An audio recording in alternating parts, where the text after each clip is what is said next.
After one of my books appeared and a student came in, he said, "Professor, I just read your new book." He says, "Very good. It contains a lot more than you know."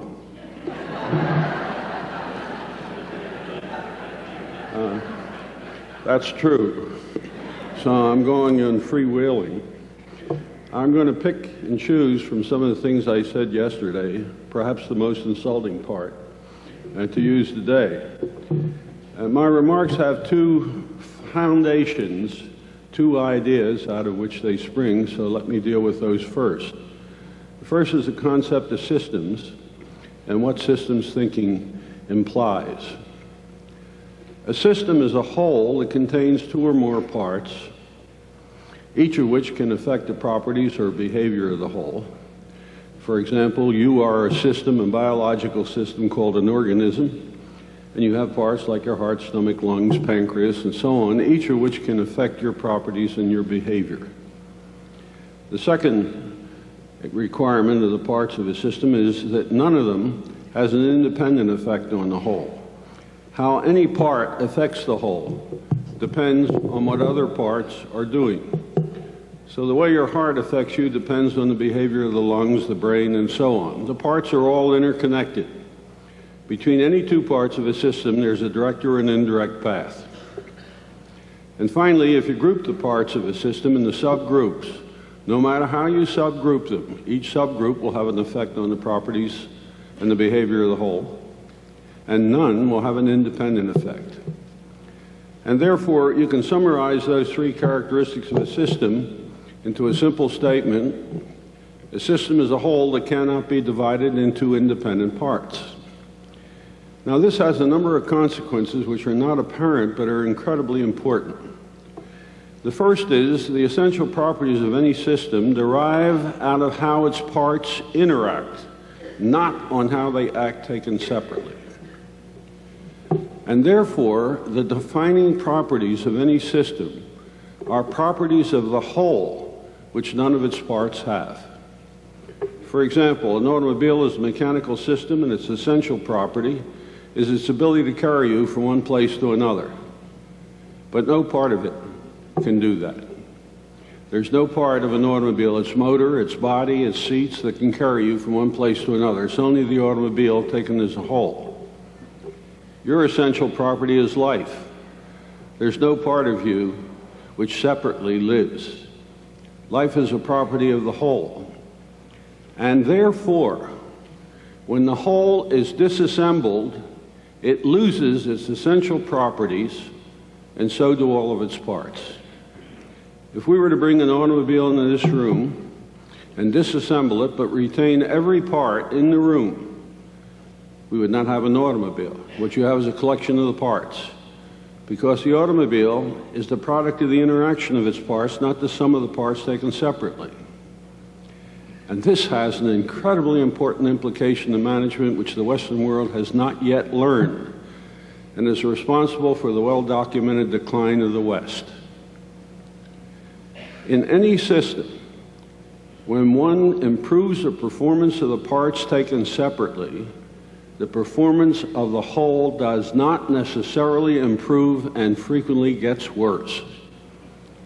The basic principle of management used in the Western world is divide and conquer. If it's a corporation, you divide into production, marketing, finance, personnel, and so on.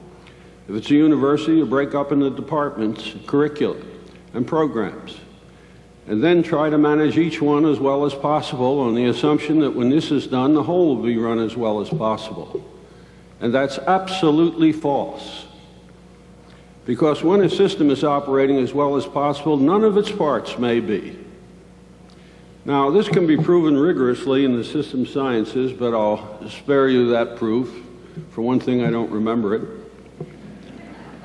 But there's a simple example that'll show you that it's true and why. According to the New York Times, there are 457 different automobiles available in the United States. So imagine with me that we buy one of each and bring them into a huge garage, and then get 200 of the best automotive engineers in the world to come in, and we give them the problem of finding which car has the best motor. Suppose they come out and tell us the Rolls-Royce has the best engine, and we make a note of it, and then say, please find out which one has the best transmission. Tell us the Mercedes has the best transmission. Well, which one has the best fuel injector? Well, perhaps it's the Volkswagen. And one by one, we take every part required for an automobile and find out which is the best one available. When that list is complete, we return it to the engineers and instruct them to remove those parts from those cars and put them together into the best possible automobile, because now we will have an automobile consisting of all the best available parts. Do we get the best possible automobile? Of course not. You don't even get an automobile. Why not? The parts don't fit.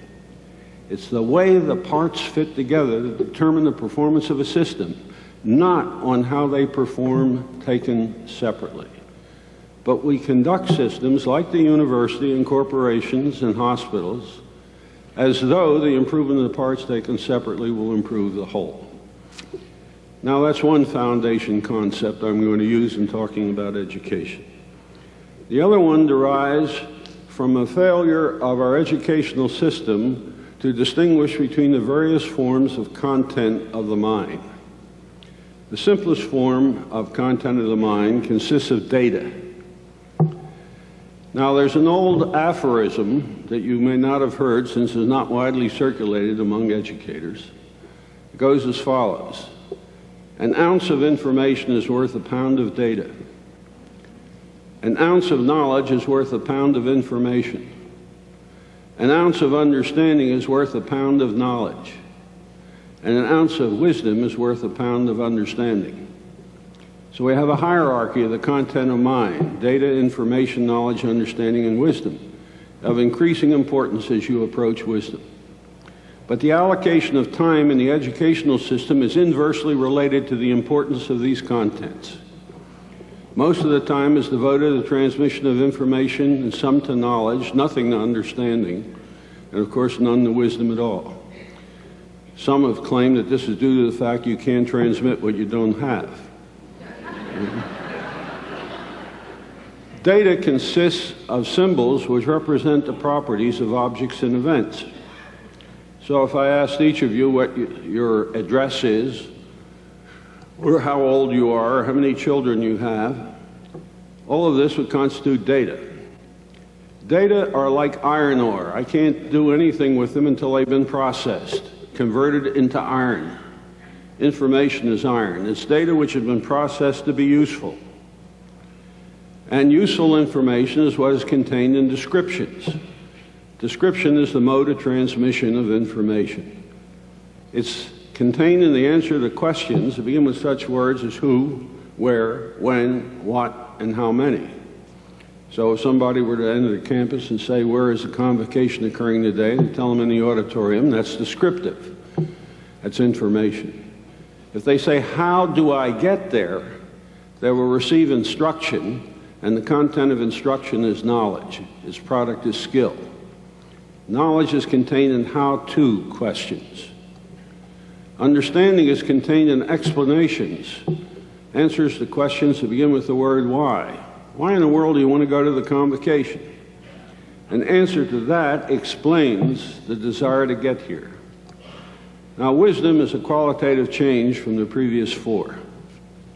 Data, information, knowledge, and understanding are all concerned with increasing the efficiency with which we pursue our ends. But they don't tell us anything about the ends that are being pursued. They're, in a sense, value-free. Wisdom makes a transition between efficiency and effectiveness because it evaluates the pursuit, the end which we're pursuing efficiently. It's contained, the distinction is contained in a wonderful statement by Peter Drucker, who once said there's a big difference between doing things right and doing the right thing. You see, we are very largely devoted to doing the wrong thing right. That's very unfortunate, because the righter you do the wrong thing, the wronger you become. When we do the right thing wrong, we make a mistake which, when detected, allows us to improve. So the distinction is absolutely critical. And we are a society which are simply drowning in the pursuit of the efficiency concerned with the pursuit of the wrong ends. One simple and obvious example is our current concern with the healthcare system. It isn't a healthcare system. A moment's reflection will make it apparent that it isn't a healthcare system. What do the servers of the healthcare system get paid for? They get paid for taking care of you when you're sick or disabled. It's a sickness and disability care system, not a healthcare system. Now, if the income of the servers derives out of taking care of you when you're sick and disabled, you can be damn sure they're going to keep you sick and disabled. They're not going to keep you healthy. If they did, they'd be out of business. Now, what they say and what they declare is irrelevant. It's what they will do, even if unconsciously, because the system is so constructed to focus on the maintenance of sickness and disability. The same thing is true of most organizations. Corporations are not about maximization of profit. All one has to do is look at the executive offices and the way they move around and where they stay when they move around and see that it's not about maximizing profit. It's about maximizing the comfort of the senior executives. And the university is not about the education of students.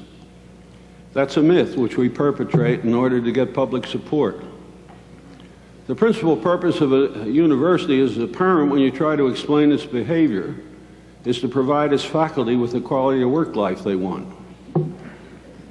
Teaching is the price they have to pay. And like any price, we try to minimize it. Just look at the universities of the United States and the colleges and rank them from the best to the worst. You can start wherever you want to, Harvard, Stanford, and so on, work your way down at Topeka State Teachers College, and then plot the number of hours of teaching per academic year, the average hours of the faculty. What do you find? An incredibly strong correlation. At Harvard, they teach at most 5 hours a year. But in some universities, it's 15 hours a semester or a quarter. The implication is clear, but we don't pay any attention to it. The implication is, the better the school is, the less teaching there is. You see, the ideal school is one in which there's no teaching, but a lot of learning. And that's the first fundamental myth about the educational system. The myth is that a good way to learn something is to have it taught to you. And that's absolutely false. Being taught is a major obstruction to learning. Now again, any reflection will make this clear. How did you learn your first language? Nobody taught it to you. You learned it. You learned to walk without having it taught to you, how to ride a bicycle, how to talk. All the essential things of life you learned without having them taught to you. How many of you ever learned a second language in school as well as you know your first language? Of course not. If you want to learn a second language, you go live in the country that speaks it. You don't have it taught to you. Berlitz never succeeded as well as living in a foreign country did. Teaching is an obstruction to learning. But there's a very important characteristic of teaching. How many of you have ever taught a class in a subject you never had as a student?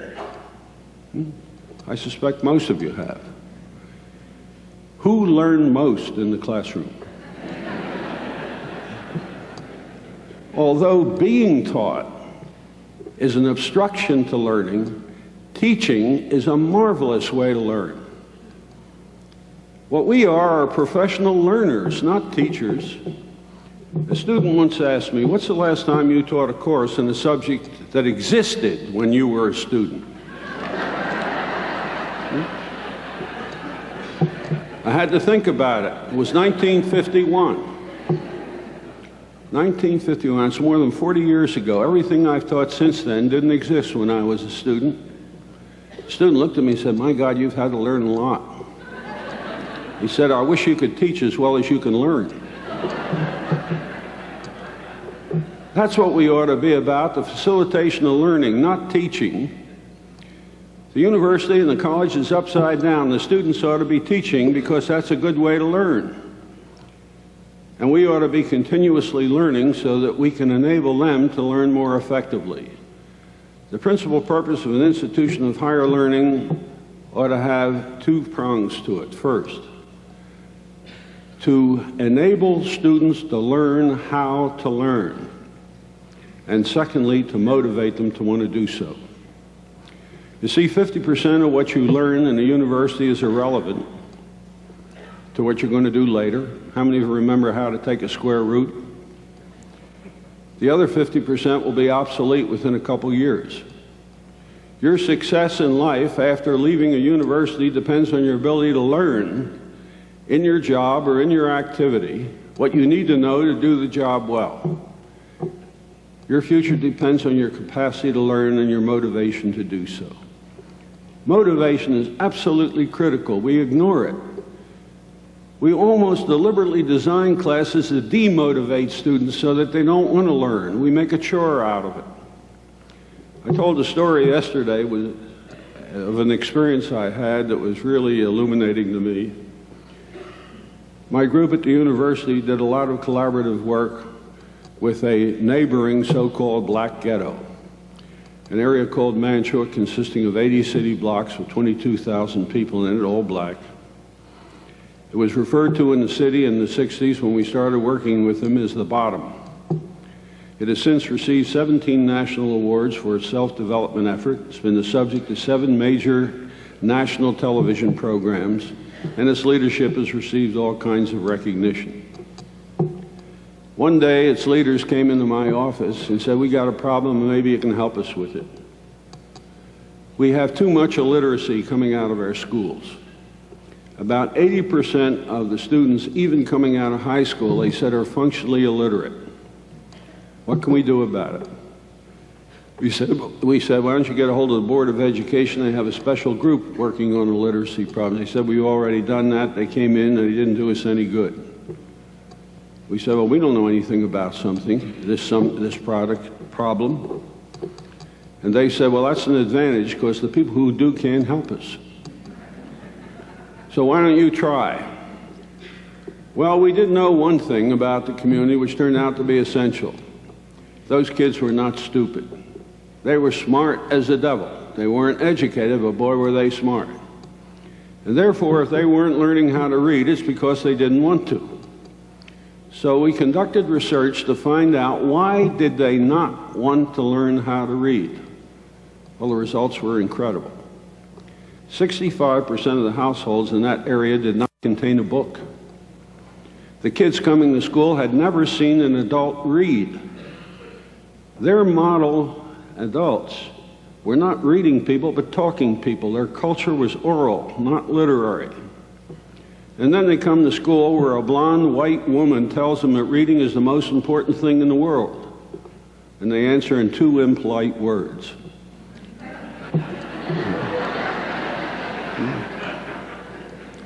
Secondly, we learned that when a young man reaches the age of 12, joining a gang was compulsory. It was the only way he could survive physically, by moving around the neighborhood with friends that would help protect him. If, on the other hand, he was ever seen carrying a book, he would be physically attacked, even by members of his own gang, because a book was referred to as Whitey's thing. It was capitulation to a dominating culture. And so they didn't carry books around. And they didn't read books at home, and they didn't see people reading books at home, and now we're trying to make them learn how to read. So rap was not an invention of the whites or the blacks. It's an oral culture. Well, what could we do about it? Well, we had an idea, and we fortunately had somebody who was willing to finance an effort to try it out. Julius Rosenwald, who is the son of the founder of Sears, lives in Philadelphia, and is an old friend, so we approached him, and he agreed to finance a very peculiar effort. We bought a complete set of Charlie Chaplin's silent films, put them in the auditorium of the schools in this neighborhood, and played them during the entire school day. And any child was allowed to come and sit in the auditorium and watch Charlie Chaplin without an excuse from their teacher. By the end of that semester, every kid in the school could read. Why? They wanted to read the subtitles. They couldn't understand what was going on, and they wanted to. And so they learned, and it wasn't taught to them. They got motivated. Education has to focus on motivation. What excites people? Well, the great Spanish philosopher Ortega y Gasset has a marvelous book called The Mission of the University, in which he traces the evolution of revolutions. And he concludes that every major revolution in the world's history was created by what he calls a mobilizing idea. Ideas that excite people into action, holy grails of thought. How much effort do we put into the production and dissemination of mobilizing ideas? Ideas that diverge from the normal. You see, universities and colleges and the public schools are largely devoted to maintaining the status quo, not to producing change. There's a very remarkable man floating around this country in England by the name of Edward de Bono. Edward de Bono is responsible for the research that was initiated about 2 decades ago into the subject of creativity. He got into it in a very interesting way. He had married, and they had their first child. And de Bono was fascinated by the development of his child, and so he began to log everything. You know, if the child said ooh, he recorded. January the 4th, the child said ooh. On January the 5th, it said ah. And he put all this down, and pretty soon he observed that the child demonstrated remarkable creativity. He began to look at other children and discovered they were equally creative. The creativity was not a sparse competence, it was widely spread among children. And then he looked at adults and said, oh my God, what happened to them? Somewhere along the line, people who are born with a creative capability lose it. He said, why? Well, he never answered the question, but 2 others did. What he did is go on to create procedures for revitalizing the remnants of creativity in adults. They're called creativity-enhancing procedures. And he wrote a famous book called Straight and Lateral Thinking, in which he demonstrates some of those principles. But Jules Henry, an American anthropologist, wrote an incredible book called Culture Against Man. And Ronald Lang, a prominent British psychiatrist who recently died, wrote a book called The Politics of Experience. And they dealt with the why question. And they both came out with the same answer. We do it in school. We kill creativity. When you are given an examination in school and you read the question, what's the first thing that goes through the student's mind? They learn very quickly. The thing to do when you're given a question is to ask yourself a question. What's the question you ask yourself? What answer do they expect? Examinations are about trying to anticipate the answers expected by the teacher. Expected answers cannot be creative because they're already known. If we use examinations at all, they ought to be about encouraging students to give us the unexpected answer, because that's what creativity is about. It's about surprise, deviation from expectations. And furthermore, as Jules Henry pointed out, we don't even allow the students to ask the critical questions on their mind. What's so good about monogamy? What's so bad about premarital sex? What's so hot about our economic system? What's so good about democracy? Questions of this sort are not discussed with the kids. They're put aside, and they learn very quickly not to ask important questions and not to provide important answers. And we wonder where creativity goes. It goes down the drain with conformity to expectations of the faculty, which simply reflect the expectations of society. Jules Henry asked, what would happen if we encourage kids to ask the so-called improper question and to provide improper answers? He said, we would be confronted with more creativity than society has learned how to handle. And that's our fear, too much creativity. As a result, we have too little of it. I once got very tired of reading the handwriting of graduate students, like many of you have, I'm sure, even with undergraduates. So I came into a class at the beginning of a session one year and said, you're going to do a term paper, and out of that paper, I have to extract the content. I can't do it with your handwriting. You're going to have to type your paper, double-spaced typing, on 8.5 by 11 white sheets with at least 1-inch margins. And I want the pages numbered in the upper right-hand corner. Is that absolutely clear? And they all nodded and said yes.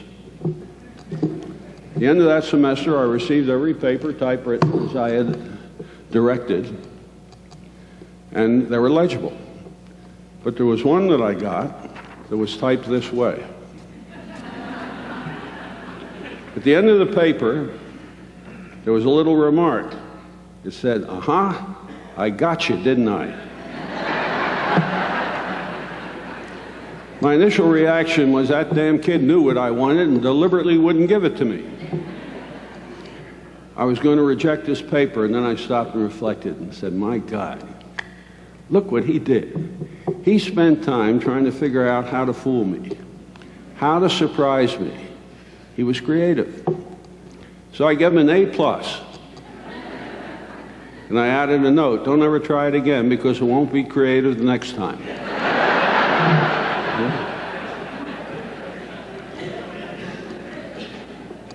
I have sat for years through faculty meetings. There are two things I've learned about it. One, as a member of the faculty of the Wharton School at the University of Pennsylvania, I was selected one year to be the Wharton representative on the faculty of the College of Engineering, the town school. And so for 2 years, I had to sit in town school meetings of the faculty. They were even more boring than the Wharton School meetings. And so having nothing else to do, I tried to record the subject matters discussed and the principal concepts used in the discussion. And in 2 years, the word student was mentioned only once. Only once. Faculty meetings are about the faculty. They're properly called. They weren't about students. They weren't about educational learning. They're about benefits and academic freedom and all this sort of stuff that affect the faculty. Schedules, but not about students. And I learned that the faculty operates on the assumption that it knows what the students need to know. And that's absolutely false. You haven't the foggiest idea what students need to know. I sat while engineers argued for hours about what courses ought to be required for a degree in engineering. And they ignored the fact, long known, that 65% of the graduate engineers do not practice engineering within 5 years after graduation. That 35% of the PhDs never practice in the field in which they receive their PhD. A few years ago, the American Statistical Association, one of the largest professional societies in the United States, had a 100th anniversary. And they did a very clever thing. They solicited the membership with a ballot, asking us to nominate the 4 people we would like most to address this at the 100th anniversary celebration to be held in New York. Now they got a whole bunch of names. They took the names most frequently mentioned, made a second ballot, and sent it out to get selection from that. And they proceeded, this is called the Delphi technique, until they got it down to 4 speakers. And those 4 were invited to address the 100th celebration. That was quite a to-do. It turned out that not one of the 4 who were selected by 15,000 members as the most important contributors to the development of statistics in the United States, not one of them had ever had a course in statistics. Proving the obvious thing that changes in a field are never produced by experts, but from outsiders looking at the field. How do we train people to look at things creatively and encourage them to do so, rather than to act as a combination of a computer, a recording device, and a video camera, and simply spill back to them what we've given to them. That's not human. This is exemplified in the ultimate insult to human intelligence called computer-assisted instruction. What an insult to have a computer teach. The idea of having a computer teach a person, it's reversed. Right? At the Hawkins School in Cleveland, we did an experiment where we took second-grade students. And this was a day when computers were complicated. UNIVAC 2, you had to program in machine language. And we gave the second grade the responsibility for teaching the computer arithmetic. And in one semester, they learned 2 years, 4 semesters of elementary school arithmetic. How did they learn it? On their own, with help. They used the teacher as a resource, not as a teacher, but as somebody who would help them learn. Ellis Johnson, a professor at Johns Hopkins University who moved to Case Institute in the 1960s, got an experimental grant from the National Science Foundation and conducted a most unusual experiment. He took 60 of the accepted incoming students to Case Institute of Technology, undergraduates, and offered them a summer job prior to their entry to school. They all accepted because he offered a generous salary. They were put together in teams of 5, and they were given a real problem to work on and to work for somebody in the public institution or private who had the problem to solve. So this was a realistic exercise. For example, one group was sent to Mayfield Heights, Ohio, to improve the water supply system because the pressure was running low from overuse of the existing system. Another one was sent to another part of the Cleveland area to develop an emergency service for the new expressway that was built through the area, and so on. I was in Ellis's office one day when one of these groups came in, working on the hydraulic problem. He said, Dr. Johnson, we've developed an equation to express the flow of water through this system. We'd like to show it to you and see if it's right. And they wrote it up on the board, and he looked at it. He said, no. And he said, that's right. He said, now here's our problem. What we have to do is manipulate these 2 variables so as to maximize the output. We don't know how to do that. Is it possible to do it? He said, yeah. I said, that's a problem in differential calculus. They said, well, can you teach it to us? He said, no. He said, well, how are we going to do it? He said, you got to learn it. Well, how are we going to learn it? He said, well, I'll tell you where the books are. You can go get the books and read it. Now, if you have any problems, you can come and ask me about them, but I'm not going to teach it to you. Well, they did that. At the end of that summer, 95% of the students involved in that exercise passed the first 2 years of mathematics at Case Institute of Technology by examination. That's what I mean by teaching is an obstruction to learning. When motivated to learn mathematics, they learn it at an incredible speed. Many years ago, we did research on alcoholism and came out with a theory which we were able to test and prove valid. One of our students, a young man by the name of Robert Court, got very excited about it. He came to see me one day. He said, that stuff on alcoholism is really exciting. He said, I wonder if it would work on drug addiction. I said, well, it might in part, but I think there are different phenomena, so there'd be some required adjustment. He said, I'd like to look into it. Can you support me for a couple months while I try to find out something about drug addicts? We said, how much time do you want? He said, 3 months, and we dug up the money and gave it to him. He disappeared. 3 months later, he appeared in my office and said, I've written a proposal for research on drug addiction. I'd like you to tell me what you think about it. He showed it to me, and it was incredible. With minor modification, I submitted it to the National Institute of Health and got $360,000 for research on drug addiction. That's not the point of the story. The point of the story is that Bob Court, the young man who did all this, was invited by the medical school of the Hospital University of Pennsylvania to come over and give a course on drug addiction to the doctors. He'd never had a course in medicine, never known anything about drug addiction, but he came to campus as leading expert on the subject. How? He learned it. It wasn't taught to him. I had a group of foreign students from less developed countries come in to see me one day, headed up by a young Peruvian named Francisco Sagasti, and seconded by a young lady called Virginia Melo. She was Brazilian, he was Peruvian. They said a number of the faculty here have done work on planning for development of less developed countries. Why don't we have a course on planning for development for less developed countries? I said that was a great idea. He pointed out that we had students in our student body from 13 less developed countries. They'd make an anxious group of students. I said, no, that wasn't acceptable. They could teach such a course. He said, well, what do you mean? If we were to teach the course, who would be the students? I said, the 5 members of the faculty that you've identified. He said, you mean you would actually come as students to the class? I said, yes. He said, will you attend regularly? We said, yes, if you don't bore us. We will behave just like you do. Will you read the assignments? Well, if they're worth reading. And so on. He said, that's awfully difficult. He said, we can't give such a course until we know what you already know. I said, right. He said, how are we going to learn what you already know? I said, that's your job. That's what we have to do when we teach. We've got to find out what you already know.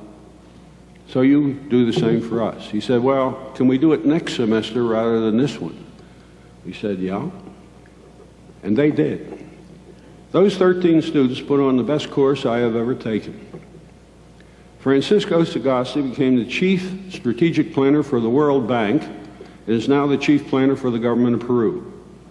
Virginia Melo is the chief planner for the government of Brazil. And every one of those 13 people hold a major planning function in a less developed country. They were so excited by their experience of learning through teaching. We've got the university and the college upside down. We think we know what they have to learn. That's unimportant. What's important is that they learn how to learn. Now, a few other characteristics of our educational system that have to be changed. We make an absolutely incredible assumption that the world is organized the way a university is. Now, what's that mean? Well, we say experience involves physical problems, chemical problems, psychological problems, social problems, economic problems, philosophical problems, religious problems, and so on. There are different kinds of problems. And so we organize around these different kinds of problems. We take reality apart into disciplines. And we think a discipline represents reality. There is no such thing as a physical problem, a chemical problem, a social problem, an economic problem. Those are absolute illusions. Those adjectives don't tell you a damn thing about a problem. They tell you something, but not about the problem. But we treat them as though they tell you something about the problem. We don't even tell students what the origin of disciplines is. One of the most exciting things I ever read is the first sentence of a book called On Human Communication by Colin Sherry, a British cybernetician and information theorist who spent 1976 on a sabbatical year at MIT and wrote this book. And the first sentence of the book reads as follows. The German philosopher Leibniz was probably the last living man who knew everything. What an exciting idea. So I went back to look into it. It was literally true. Leibniz spoke 12 languages. He made major contributions to mathematics and science as we knew it that day. The entire domain of science was capable of being contained in a single human brain. But after Leibniz, that became increasingly impossible as the domain of human knowledge enlarged. The first division that occurred at the time of Newton. Newton was not a professor of physics. Physics didn't exist. It didn't exist when Newton was there. Newton was a professor of natural philosophy. Because the first division that occurred in the domain of human knowledge was between philosophy and natural philosophy. Now, they didn't have the guts to call the other part unnatural philosophy, which it was. And then natural philosophy divided into physics and chemistry. And as recently as 1900, there were only 6 sciences: physics, chemistry, biology, psychology, and sociology. 6 sciences. Currently on the register of the National Research Council are 450 disciplines. See, disciplines aren't a fact of nature. They represent a filing system for knowledge. They're exactly a filing system. You probably have a file in your office with multiple drawers, and one drawer reads A to C, and the next drawer D to F, and so on. There are ways of retaining information so you can get access to it easily. The fact that Armco Steel and Alcoholics Anonymous are in the same file don't mean a damn thing. It's just a convenient way of getting them. If you rearranged your file by date of receipt rather than alphabetically, you wouldn't change the content one bit. You just change your way of access to it. Now, all the disciplines are labels on files. They're nothing about the content of the files. That's an absolute illusion. Let me give you an example. This ghetto that I referred to earlier, so-called ghetto, in its development process, started to meet with the faculty, a select group of the faculty of the university regularly every Monday morning. And during one of these Monday morning meetings, which were occurring in my office, a young man from the community came in with a piece of news that stopped the meeting absolutely dead. We had to terminate because of the sadness of the information. There was an 83-year-old woman who lived in the neighborhood who had organized what we called a geriatric set. These were elderly people who were retired, most of them on welfare or Social Security, who had organized things like infant care centers. They took care of children from several weeks old up till the time when they're old enough to go to a daycare center, so that their unwed teenage mothers could either return to school or go to work. They cleared vacant lots to make them usable as recreation and rest centers. They planted trees in the neighborhood and flowers and things of this sort. They were a real boon to the neighborhood. We were able to do something for that woman indirectly. That neighborhood had absolutely no medical facilities whatsoever. And we got the University of Pennsylvania Hospital to open a free clinic in the neighborhood, which was the first time they had medical services available to them. This enabled this old woman to go there once a month for a checkup, which she needed because she had a bad heart. She had gone to that clinic that morning and had gone through the usual check, had passed it, and they had released her to go home.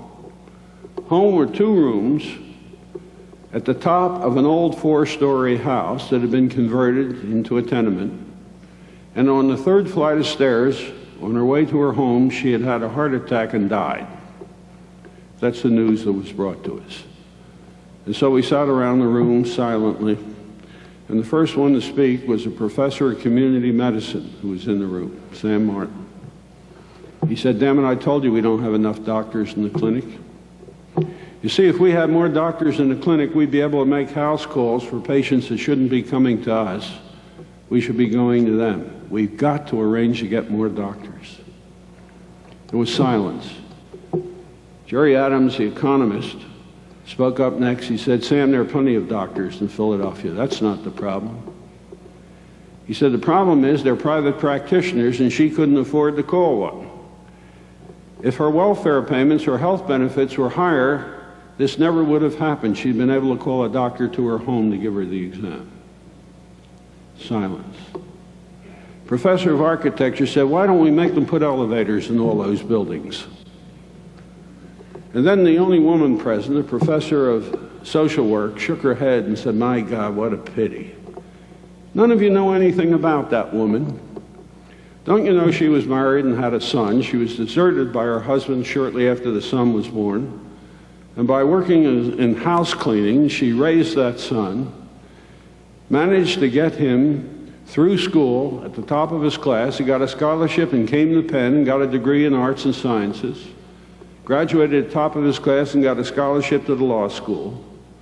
He went to the law school, graduated at the top of his class, and is now, after several years of employment in one of the Philadelphia law firms, a major principal in that firm. He is married and has 2 children. He lives in the suburbs on the so-called Main Line in a beautiful home with 2 children and a wife. It happens to be a bungalow. And if she weren't alienated from her son, she'd be living with him where she'd have all the money she needs and no steps to climb. Now, here's the question. What kind of a problem was that? Is that a medical problem, an economic problem, an architectural problem, or a social work problem? It's none of them. It's a problem. Those adjectives describe the point of view of the person looking at the problem. They don't tell you anything about the problem. They tell you about the person looking at it. But that's not the way we teach disciplines. We give students the wrong impression that they tell you something about the problem.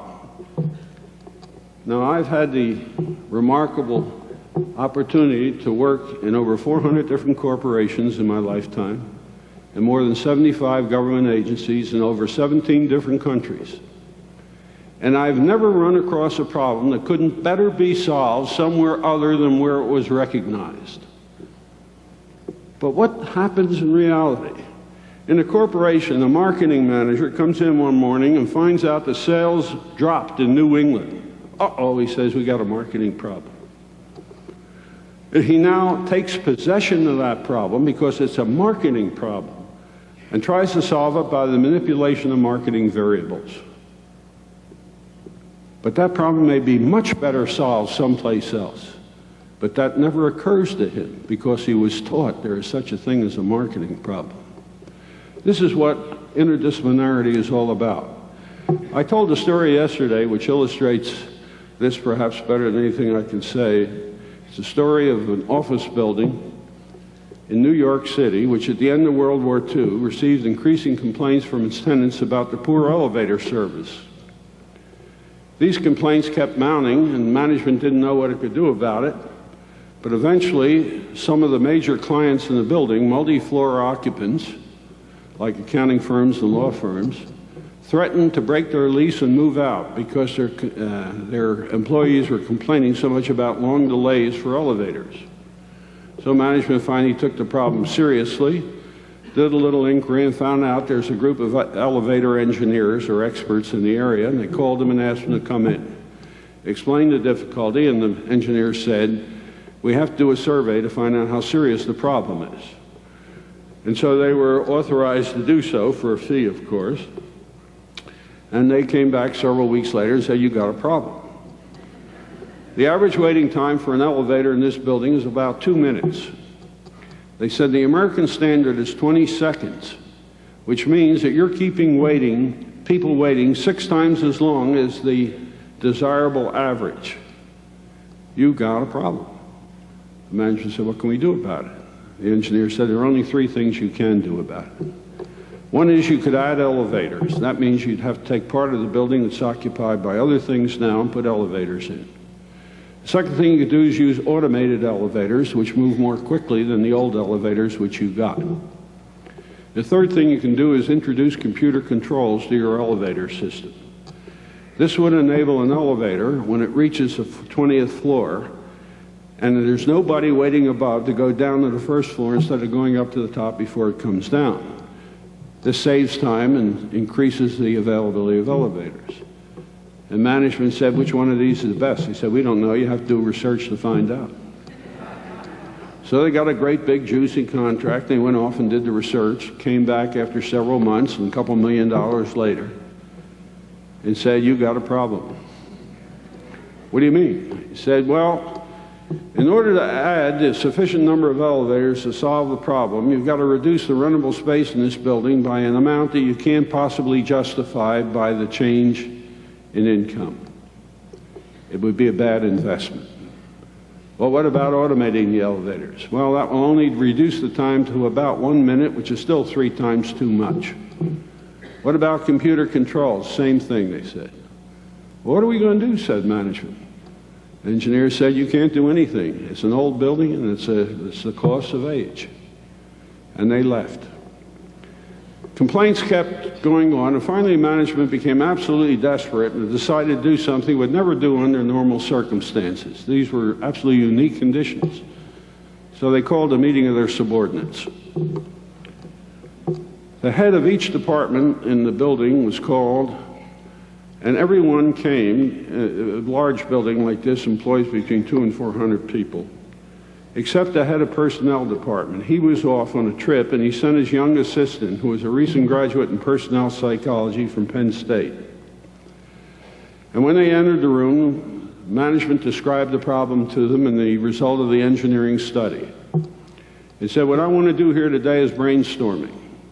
He said, now this is what brainstorming is. I'm going to ask you if you have any ideas of how we can solve the problem, and somebody will make a suggestion. Now, nobody can say what's wrong with the suggestion, why it won't work. If you don't think it'll work, you have to say what you would do to it to make it workable. So every contribution has to be constructive, working our way toward a solution. Is that understood? And everybody nodded. He said, okay, let's have a suggestion. Somebody raised his hand and made it, and everybody immediately told him why it wouldn't work. 3 or 4 of these occurred in a row, and pretty soon people stopped making suggestions. There was a long silence in the room, and the manager got desperate up at the front of the room, and finally he looked at the young man. He said, you haven't said a word. He said, don't you have any ideas? He said, sure. He said, I do have an idea, but I'm ashamed to present it. He said, people will make fun of me. He said, we don't have the luxury of making fun of you. What's your idea? And the young boy told him. 2 weeks later, at a cost of $500, the problem was dissolved. Now, what had he done? See, everybody had said the problem consists of slow or not enough elevators. We've got to add elevators or increase their speed. But that's not the way the young man looked at it. He said, people standing there for 2 minutes are bored. They've got nothing to do, and they're complaining about the boredom. Therefore, how do I entertain them so they won't mind the wait? It's a very different problem. The solution was simple. He put mirrors up in the lobby so they could spend their time looking at each other. That has become standard practice. You will find now in most modern buildings, elevator lobbies will have mirrors all around. Because now the men can look at the women without appearing to do so, and vice versa. That's what interdisciplinarity is all about. It means exploring the different points of view around the problem to find which one or combination of points of view will give you the best solution. Nobody owns a problem. Every problem is universal. Okay? So a university is not organized the way reality is, or vice versa. A great deal of our effort as educators is to teach people how to solve problems, problem solving. Now, the fact is, we very seldom give them a problem. What we usually do is give them exercises or ask them questions. Well, what's the difference, you say? That's the problem. We treat problems, exercises, and questions as though they're all the same thing, and they're very, very different. For example, I have a friend who's very well known in mathematical circles as the inventor of mathematical puzzles of deep significance, because their solution always requires some major development in mathematics. His name is Merrill Flood. He was a professor of mathematics at the University of Michigan and recently retired from the University of California. He invented a very well-known problem in mathematics called this traveling salesman problem, of all things. And he used to love to give me puzzles whenever we met. So I met him one day. He said, I got a new one for you. He said, we got a bowl, a glass bowl that's full of balls, all the same size. Some of the balls are white and some are black. You reach into the bowl and come out with a handful of N balls. You put them down and look at them. M out of the N balls are black, and therefore N minus M balls are white.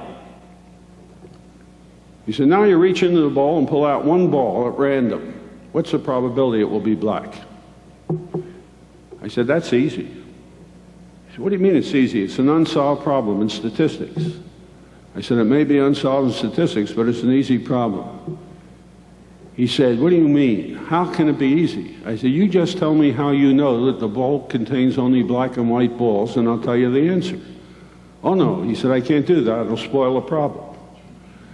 I said, of course it will. It's no longer a problem. What you've given me is an exercise.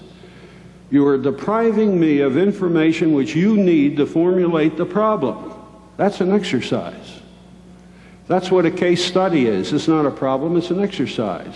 Because the person who writes the case eliminates information which he used in formulating the case in order to condense it. It's an exercise. He said, well, if that's what you mean by an exercise, there's nothing wrong with it. It'll still teach you how to solve problems.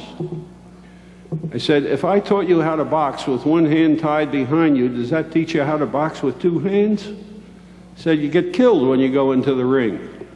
He said, all right, let me fix up that problem. He said, you look in the bowl now, and all the balls are white. You reach in and pull out a handful of balls, and M of them have a black core in the middle, and N minus N have a white core in the middle. Now, you pull out one ball, what's the probability it'll have a black core? I said, how do you know that some of them have a black core and some don't? He said, boy, he says, you insist on spoiling the problem, don't you?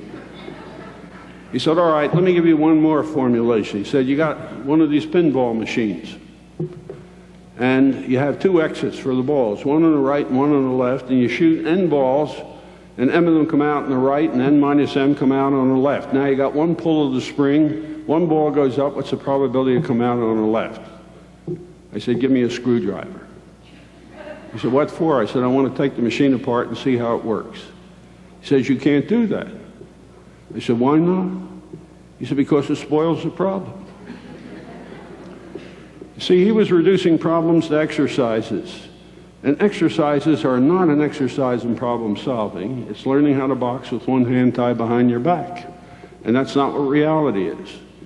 And then we come along and we do something to an exercise. We remove the reason for taking it seriously. We remove the context. So we go ahead and ask a student, how much is 2 plus 3? Now we ask that with the full conviction that there's only one possible answer, and that's absolutely false. You don't know the answer to the question 2 plus 3 because you don't know the context. Am I talking about degrees Fahrenheit? Am I talking about logarithms? Am I talking about number systems to base 6 instead of base 10? All of these affect the answer, but we teach students as though each question has an absolute context and an absolute answer, and therefore 2 plus 2 has to be 4, and 2 plus 3 has to be 5. And don't make them aware of the fact that 2 plus 3 can be 2.5, as it is if they're degrees Fahrenheit and the two bodies are the same volume, and so on and on and on. The relativity of questions is something we never ask. So we don't make the distinction between problems, exercises, and questions. And then there's another distinction we don't make, the second of 3. There are 4 different ways of treating a problem. One is absolution. That's the way we treat most problems. You ignore it and hope it'll go away or solve itself. So parents come home and find kids fighting and said, let them alone, they'll solve it. That's absolving yourself of the problem. Problem resolution is a way of treating a problem where you dip into the past and say, what have we done in the past that suggests something we can do in the present that would be good enough? This is a clinical and experiential approach to problems. It's basically qualitative and commonsensical. In decision theoretic terms, it looks for a satisficing answer, an answer that is good enough. It's the way the clinician works. Problem solving looks for the best thing to do in the current circumstances. It looks for an optimal solution. It's quantitative versus qualitative, experimental versus experiential, and it's research-based. And when we leave students with the impression the best thing you can do with the problem is solve it, and that's absolutely false. Because of a number of reasons. One is that no problem ever stays solved. But more importantly, every solution creates new problems. You see, every problem in science that was formulated by Galileo has long since been solved, but science hasn't disappeared. Because every time we solve a problem, we create a new one, and a new one is harder than the old one. The progress of science depends as much on a generation of new problems as it does on a generation of old solutions. We don't teach people that. But the important thing is there's something you do to a problem that's better than solving it, and that's dissolving it. How in the world do you dissolve a problem? By redesigning the system that has it so that the problem no longer exists. There's a marvelous story, probably apocryphal, but I like to believe it's true, of a young man who went to the Ohio Match Company many years ago with a proposal. Some of you are old enough to remember the paper books of matches, which used to be given out every time you bought a package of cigarettes. And there was a problem with those matches, because if you left the cover open and struck a match on the abrasive on the front, sometimes a spark would fly from the match and ignite the matches in the book, and people would burn their hands. And the Ohio Match Company used to receive at least 1,000 suits a year from people who had burnt their hands. Well, they got enough sense and printed on the bottom of the matchbox a little statement said, "Please close the cover before striking." You may remember that. It turned out this didn't do two things. First, it didn't reduce their legal liability for burned hands. And secondly, it didn't stop most people from striking matches with the book open. Now, this young man came in. He said, "Suppose I could tell you how to make a paper book of matches in a way that people cannot possibly burn their hands. And it will cost you no more to make that book of matches than it does to make the current one. How much is it worth to you?" He said, "You tell us what the answer is and we'll tell you how much it's worth." He said, "Oh no, you tell me how much it's worth and I'll tell you the answer." Well, they wound up hiring lawyers who negotiated a contract. And when the contract was finally negotiated, it involved actually $42,000, according to the story. The contract was signed by both men. He turned to the young man and said, "What's your proposal?" He said, "Take the abrasive and put it on the back of the matchbook cover." And everyone subsequently was done that way. See, he didn't solve the problem, he dissolved it. He redesigned the matchbook cover so the problem no longer existed. Disillusion involves design. Solution involves research. We don't recognize design as a way of dealing with problems that's superior even to research, and we don't teach design because we don't know it and don't understand it. Some of us, like me, was lucky enough to be trained in architecture, where I learned it without knowing what I was learning. The architect, as a profession, is the only one I know of who really understands a system. He's unconscious of his understanding. That may be why he understands it. He doesn't know what he's doing. But he does it right. See, a family comes in to see an architect, and they say, "We want to build a home. And what we want is a house with 3 bedrooms, a living room, dining room, and kitchen, connected to each other. We want a family room where the kids can play. We want a 2-car garage. I want it all on one floor. We'd like it to be whatever it is, colonial or modern architecture. We'd like it to cost under whatever it is, $100,000.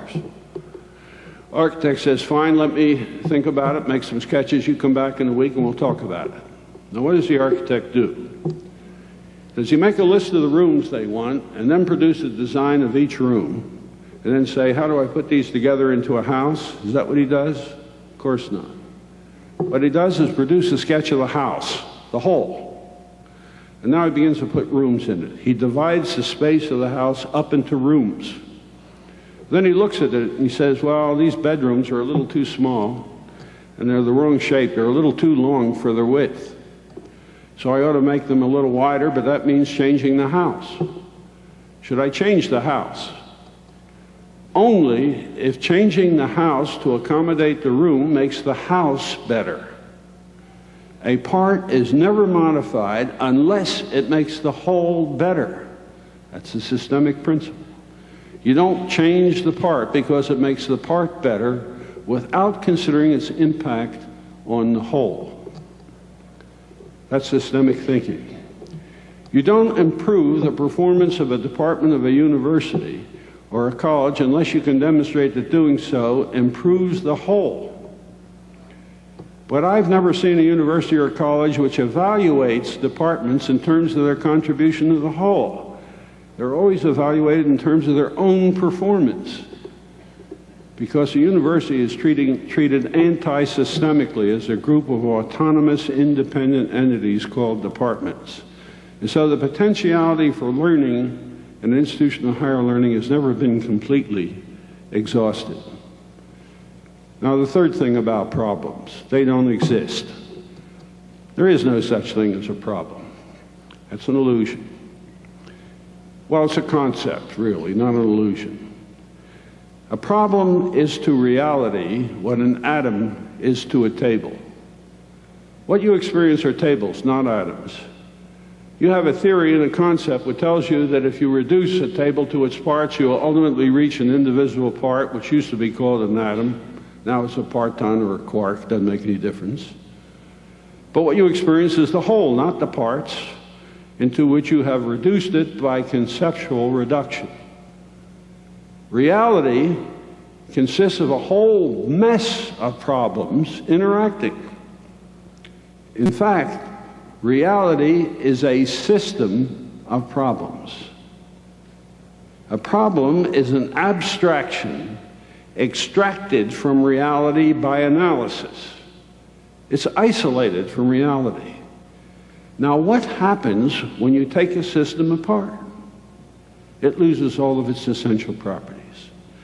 And therefore, when you take a situation and by analysis reduce it to the problems of which it is composed, you have lost all the essential properties of reality and the essential properties of the parts, the problems. When you take an automobile apart, you got a motor sitting on the floor here. That motor, which is responsible for moving the car, can't even move itself. It loses its essential property when separated from the system of which it's a part. And therefore, the problems that we teach people to solve are illusions. They're not real. They never have the interactions involved. And so it was in the 1950s we had to recognize the need of developing whole new ways of formulating systems of problems, which are now referred to technically as messes. How do you formulate a mess and how do you solve it? And the answer is by design. Because it's only through design that you deal with the whole and move to the parts. You see, we are engaged as educators in what might be called the Humpty Dumpty fallacy. You remember the Humpty Dumpty sat on a wall. Humpty Dumpty had a great fall. All the king's horses and all the king's men could not put Humpty Dumpty together again. Once the egg breaks, you can't reassemble it. That's happened to learning. We've broken it. We've got all these pieces, and the question is how to bring them together. Well, they can't be. Interdisciplinarity is nonsense. The moment you have disciplines, you can't bring them back together again. You got a broken egg, you're not going to put the yolk and the white back together again. We've got to start over from scratch and redesign the institution so that the whole is dealt with before the parts are created to fit the whole. We do not design the whole to fit the parts, which is what we're doing today. The college is an assemblage of departments. The departments are not integral parts of the whole. We have an incredible challenge facing us. And are we going to stand up to it, or are we going to try to preserve the capital we've invested in our own education and transmit the complacency that most of us have because we feel that we're reasonably well educated and the kids will be lucky if they're as well educated as we are, which is a terrible crime because we ain't educated at all. We're only beginning to realize how little we know about the nature of reality. Thank you.